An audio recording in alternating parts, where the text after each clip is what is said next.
encore?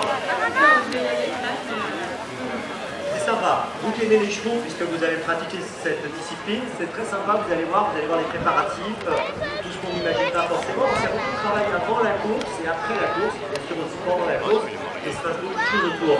Alors, je vous posais la question tout à l'heure, je vous la pose encore, parce que je sais qu'il y a eu un événement important dans votre règne de Miss France 2015. C'est la compétition qui a eu lieu il y a 10-15 jours de cela. Racontez-nous.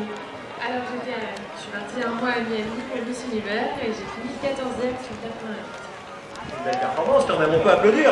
14e sur 88. C'est quand même une très belle perte. Surtout que je crois savoir, même si je ne suis pas un spécialiste, que dans ces élections, ce qui n'est pas facile, c'est que vous rencontrez parfois certaines concurrentes qui font appel à la chirurgie esthétique. Hein, j'ai cru lire ça.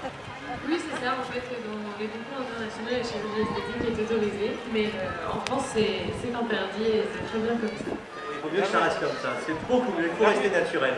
Bon, en tout cas, c'était une bonne expérience, une expérience assez sûrement importante dans votre vie. Bah oui, déjà, j'ai pratiqué mon anglais et mon espagnol, et maintenant, je peux dire que je connais des filles de partout dans le monde. Alors, concernant les chevaux, tout à l'heure vous l'avez dit, vous avez pratiqué ça assez jeune, vous avez arrêté parce que vous aviez moins de temps. Quand vous voyez des trotteurs comme ça, vous avez vu qu'il y a un sulky, il y a parfois aussi ce qu'on appelle un rock car, c'est-à-dire un sulky à 2 places. Ça vous tente ce genre d'expérience ou pas pour l'instant?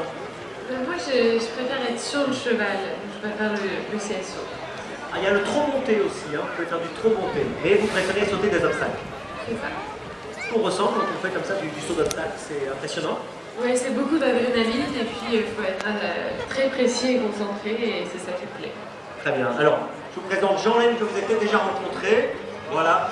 Nous sommes des skis, donc... Oui, vous êtes tous les deux du Nord, c'est vrai.